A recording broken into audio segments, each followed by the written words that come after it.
wasn't always New York.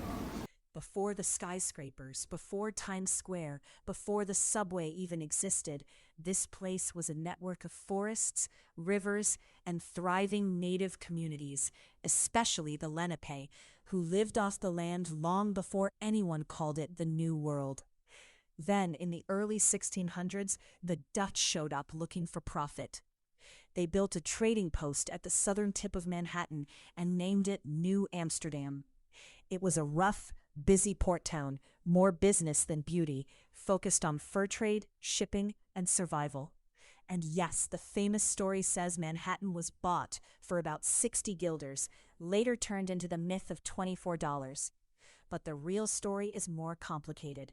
Different ideas of land ownership collided, and the consequences lasted for centuries.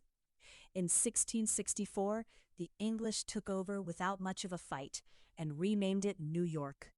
From that point on, the city became a prize, strategic, wealthy, and constantly growing. During the American Revolution, New York was a battleground and then a British stronghold. After the war, it didn't just rebuild, it exploded. By the 1800s, New York was the front door of America. Millions arrived through Ellis Island, carrying languages, recipes, and dreams. The city rose upward and outward.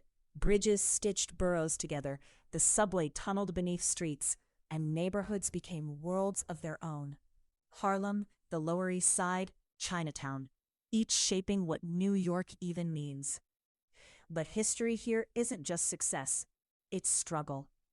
Labor movements, tenement life, fires, corruption, segregation, and waves of poverty collided with waves of innovation. Jazz and hip-hop were born here. Wall Street built fortunes here. Protest movements shook the nation from these streets. The 20th century turned New York into a global symbol, especially with the skyline of the Empire State Building and later the Twin Towers. And after September 11th, the city transformed again, carrying grief and resilience in the same breath.